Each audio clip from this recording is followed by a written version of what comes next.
Steve and Jill here. Hello. Welcome to the Land Academy Show, entertaining land investment talk. I'm Stephen Jack Butzella. And I'm Jill DeWitt, broadcasting from sunny Southern California. Today, Jill and I talk about successful people create and implement goals. Love it. I love this topic. I love it. We had a live event recently, and we had two live events. One was for beginners and one was for intermediate / advanced people. Mm-hmm. And I get this question all the time. The question is, what is it that separates, some members from just killing it, mm-hmm. and some members from not? And it's the answer lies in this episode. Love it. And it's not a long, complicated answer. It's very simple. Before we get into it, let's take a question posted by one of our members on the landinvestors.com online community. It's free, and as you're listening, please drop us questions into the comments section below, specifically on YouTube. Ivan asks, there are two lots in APN/legal description tract 1A and 1B, but the seller is only selling one of them, tract 1A. Which is the one I want to buy? The other one is landlocked and about 2,000 feet from the one I want. Should I just go through a title and let them figure out how to write the deed and generate a new APN? Or can I write the new deed within one tract that I'm buying and just leaving out the other tract? Will the county take this? And the whole point here, let me back up. Okay, why is it so funny? I just can't wait to hear your reaction to this question. So here, Ivan, you know what, Ivan, this is great. I'm glad you're asking this question. So This can hang up people because let me start by painting the picture. It's like an APN. Let me back up. I'm going to give some definitions and make this really easy. That's so an good. APN is an assessor's parcel number. And an APN is assigned to, it could be, as like this description, it could be more than one property can have one APN. And then the legal description is further describing the property, and it might be, there's many ways. It might say subdivision, just by describing the subdivision, by actually describing the area. There's lots of ways that they write out the legal description. So now you can, why this is coming up is because you can have more than one property on one deed. So if this question was written with two APNs and two legal descriptions, it'd be a no-brainer. You could do this on your own, no big deal, because it's one legal description for one property, one for another property. I can then buy them on one deed. And two APNs. And there's two separate, there's an APN per property. That's really easy. But that's not the case here. There's one APN. One APN and two properties inside of it, even though they're separately located. Mm-hmm. They're not next to each other. They don't even touch each other. Exactly. Now the county's got to get involved because you have to have a new APN. So what I would do, I wouldn't even, honestly, personally, depending, if you're going through a title anyway, then let them deal with it. But I would do it on my own. I would go to the county, or the seller needs to. I would help him do this process. You need to go and have a separate APN created for the other property that you want to buy. Because you can't just, if you think that you're going to write a new deed, or even the title agent, they're not going to write a new deed and just put in that one, put the same APN, but put in just that one legal description, it's not going to unmarry the two, if you will. They're stuck together with that one APN. You've got to have them officially split apart. Jill's 100% correct. There's a small chance that wherever you're buying this, they will allow this. Where you walk in, you fill out a piece of paper, it probably goes to planning and zoning, or if there's no complicated anything, they can split the two, reassign a number, and real fast. There's a small chance of that. Right. I can tell you it's not going to happen in Arizona, California, Washington, Oregon, Colorado, possibly Colorado. You mean the real fast part? Yeah. Yeah, it can happen. It's not going to happen in New Mexico. And I think the seller needs to be educated about, I want to sell this one, but not this one. What I see here, the silver lining here, is that you need to go back to the seller and say, look, there's only one APN. It's actually one piece of property, and I do want to buy both pieces of property anyway, because it's one piece of property. So I'm going to buy it. Let's say we agreed on $1,500. What do you say I give you $2,000? We just forget the whole thing because it's going to be a big, huge mess to try to do it, and I'll take the whole property as it is. There you go. If you want to just pick up both and he can sell them both, that's a good solution. I would tell you what I would do on the flip side. I would say that's either going to happen or it's not. Right. Please don't go down the path of trying to undo this. Yeah. It's going to be a year later. And you're going to say, darn, I really wish I wouldn't have done this. I wish I would have just moved on and sent more mail out and done other deals. Depending on the county and the area. This is and all actually that. a good topic and a good question. And I was actually really frustrated when we initially read it. now I'm actually glad. Now you like it. Exactly. This happens a lot. Jill and I buy a lot of properties like this.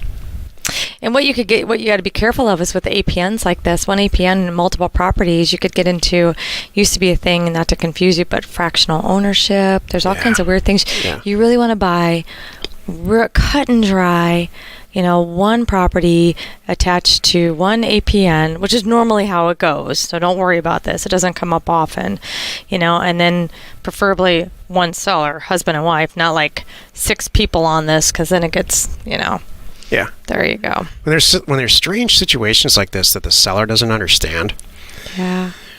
if you're the one who calls them and explains it slowly and befriends them over it and says, look, you got a legal situation here and I can get you out of it, but I'm not going to do it for free, and I'm not going to do it. I'm not going to take a year into it. Right. I've heard Jill do this with many sellers. They become your friend. You're establishing a bunch of trust with the seller. They're going to sell you the property. It's true. So you see these quirky situations. You're doing the right thing. Yeah. You went out on Land Investors. You're going to want to find out the truth Right. and whether there is a remedy or not. But you don't want to just let it go. Call them back, work them a little bit, and say, neither one of us are getting any younger. You're really going to use the property, the other one. Yeah. What's interesting? He said I want to buy it and just leave out the other tract. Will the county take this? The answer is no. Even if they take it and record it and everything, that one APN is going to tie you to that other property. Whether you think you bought it or not, you just did. You could do all the paperwork, send it to them, have it notarized, and then you're going to own both. Exactly. So they're gonna charge you the taxes on both. I wasn't going to bring that up. Well, I'm just saying. But it's true. Today's topic, it's absolutely true. Yeah. A less honest person would do that and just record it and own it all. Today's topic, successful people create and implement goals. This is the meat of the show. It sounds so basic, doesn't it? Yes. Hey, successful people. This is like one of those schmoes on Facebook. Hey, did you know that successful people create goals? Wait a minute. Your money should work for you, or something like that. What was that? You shouldn't work for your money. Your money should work. I don't know. There's so much crap. All kinds of crazy things like that. There's so much noise on Facebook. It's silly. Don't get me started. And lots of, yes. You're right. What did you mean by this, Stephen? It's as simple as this. Okay. And I said earlier, these people ask me, what's the difference between these successful people in your group? They're just killing it. Literally making hundreds of thousands, in some cases millions of dollars a month, buying and selling real estate. What's the difference? They sat down and they did exactly 2 things. They set goals up. Let's say, picture it in whatever email system you use or calendar system you use. They set out and said, I want to make $1 million a month or $2 million a month or whatever. They microscopically worked a step backwards. Specifically, they did this one thing. They said, to make $1 million a month, I have to buy and sell X amount of pieces of real estate and net Y per deal. Simple math. Let's not say $1 million. Let's just say it's $100,000 a month. To make it $100,000 a month, I have to buy and sell 10 properties a month that net $10,000 each. $100,000. Okay. Let's break it down per week and then per day. And very specifically, I have to send out this amount of mail to dictate how many properties I'm going to buy, because it's very predictable. For houses, if you send out 3,000 letters, you're going to buy a house. For info lots, it's about 1,500 letters. You're going to buy one info lot. And for rural vacant land, it's about 300 to 350 pieces of mail, blind offers, to buy a property so you can back into it. And then you follow it. Well, here's the key to following it. And this is where all the people that are smart enough to at least put it in Outlook and do that calculation, we lose half of them right here. Yeah. They wake up and they start to have a feeling about something instead of saying, I don't care about my feeling. I'm just going to go do what I know what I need to do. I know what I need to do. I don't care about my personal body temperature. I don't care about what's going on anywhere else, what's going on in the news. I don't care what I eat today. They're just a machine about it. And that is what I've lived my whole life that way. Much to Jill's, that's a whole different... There are no words. That kind of behavior in a social, personal, interpersonal relationship is totally inappropriate. So that's not what I'm talking about. You need to, at work, not have any emotions at all. This is not gender specific. You need to forget about yourself, and you need to implement exactly the goals that you set out and make micro adjustments along the way. If it takes you till 10 o'clock, then it takes you till 10 o'clock. If the football tickets that you bought are going to go to waste, you're going to get them to your brother-in-law because you're working that day, then that's what happens. If some stuff goes sideways, and it will go sideways, have a plan for it and implement. Or cut the line. I go about this a different way. I wrote the title. I know you did. So I look at it this way. First of all, these successful people are smart enough to even create goals. I mean, that's pretty big. And not only do they create goals, they have continuous and growing and increasing goals. So that says something right there. It's not waking up, I'm gonna work out for 10 minutes today or something silly. Well, and they just do 10 minutes, wherever they do it. But it should grow, and it should be more. Absolutely, and it's got to grow and change. So, the example for that is Apple Computer. Apple's Steve Jobs sent out to build a computer, and he did, and an operating system, which that in and of itself is truly remarkable. Bill Gates did exactly half of that. He built an operating system with some software, accompanying software, Excel and all that stuff, right. Office. That's it. He never designed any hardware. They never set out to do anything except just be an operating system / application software company. Right. Think of what Apple. I don't like Apple products, but I'm saying you got to respect it. Yeah. They created these cell phones that we're all running around with. Mm-hmm. So, and they did it. They didn't stop at computers. They didn't stop at applications. They didn't stop at operating systems. They didn't stop at a tablet or a phone or any of that stuff. The right. MacBooks and all, and they're still going. They're still expanding. So what Jill is saying is correct. I think it's chapter 10. What we just described here is chapter 1. Get the stuff in the Outlook or wherever you get it, back into your goal and implement it. That's chapter 10 is what Jill's saying. You just can't, if you think, and I used to think this, you're going to hit a certain goal, and that's going to be about it. Kind of turn off the camera. It's like, well, I'm done. Yep. Yeah, we're good. I make $100,000 a month now. Right, okay, that's all I needed. Everything's cool. Yeah. I'm just going to go sit on a beach and sipping cocktails and pat myself on the back. Right, hit my goal. It's going to take about 6 months before that implodes. I speak from experience. Yep. Yep. So that's it. Why don't people do it? I don't know. That's a good question. Let me ask you, why, honestly, why don't people do that? I think there's something they're afraid of. That's really what 99% of the time it is. There's something, I think often it's a fear of failure.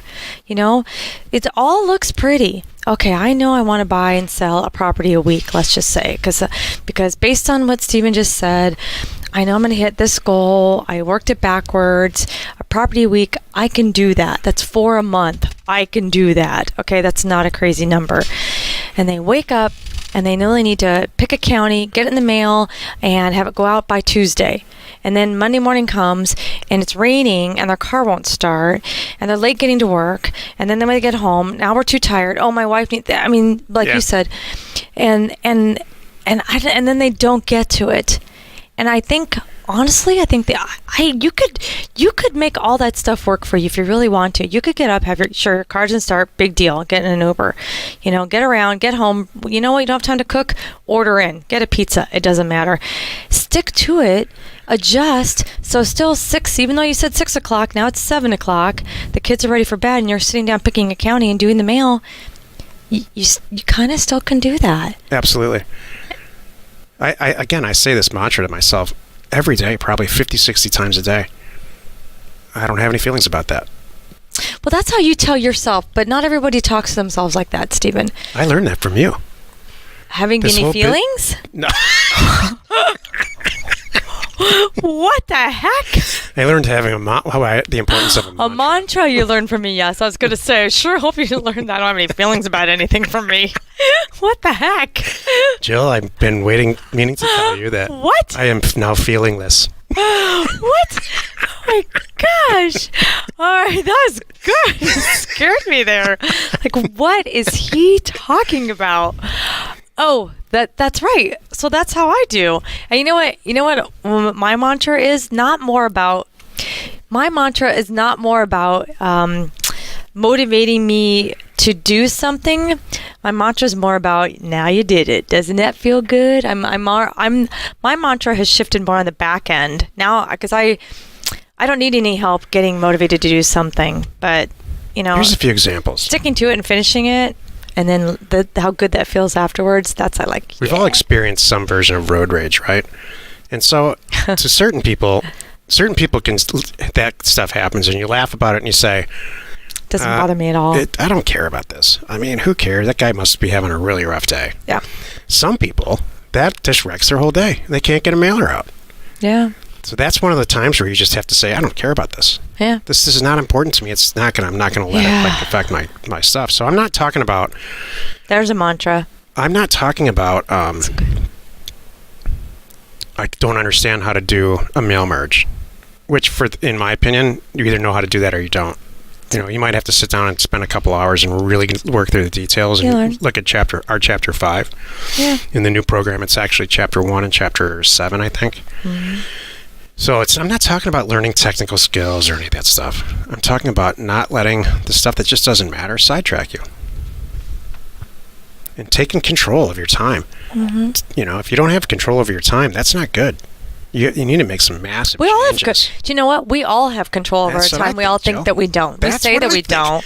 You all have. We all do. You're the girl for me. Thank you. Every single person. I don't care if you have a boss or not. You still have control of your time. That's what I think. So when you really think about it, you get it.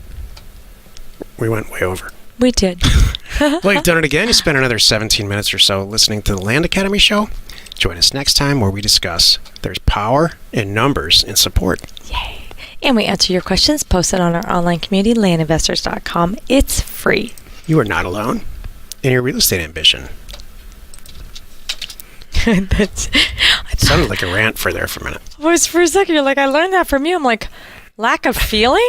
What the heck? That's what I thought you were saying. I'm like, gosh, I need to change what's going on here. What am I saying that's making you think that? That was funny. That's hilarious. You've turned me feelingless, sweetheart. It's like, I'm dead on the inside now. Oh my gosh. Wow. What were you going to say? I was waiting for you to finish this. Okay. Great. Please be sure to hit the subscribe button to stay up to date on our podcast. Like us and comment on what you would like to see in future shows. And if you're listening on iTunes, please rate us there. We are Steve and Jill. Information and inspiration to buy undervalued property.